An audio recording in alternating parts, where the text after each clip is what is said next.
بسم اللہ الرحمن الرحیم۔ السلام علیکم ورحمۃ اللہ وبرکاتہ۔ تمام معزز سامعین و ناظرین کو انفارمیشن پوائنٹ کے پلیٹ فارم پر ایک دفعہ پھر سے خوش آمدید کہتے ہیں۔ معزز سامعین و ناظرین، ہماری آج کی ویڈیو کا عنوان ہے ایسے کون سے افراد ہیں جن سے عورت کو پردہ نہ کرنے کی اجازت ہے۔ معزز سامعین و ناظرین، ایسے افراد جن سے عورت کو پردہ نہ کرنے کی اجازت ہے، ان کے بارے میں قرآن مجید کی سورۃ الاحزاب کے اندر اللہ تبارک و تعالی کا ایک حکم ہے۔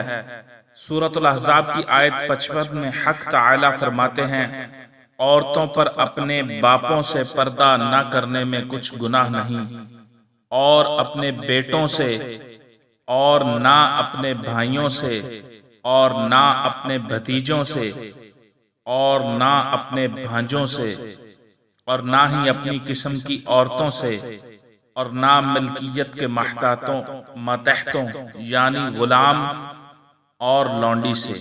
اے عورتوں، خدا سے ڈرتی رہو، بے شک خدا ہر چیز سے واقف ہے۔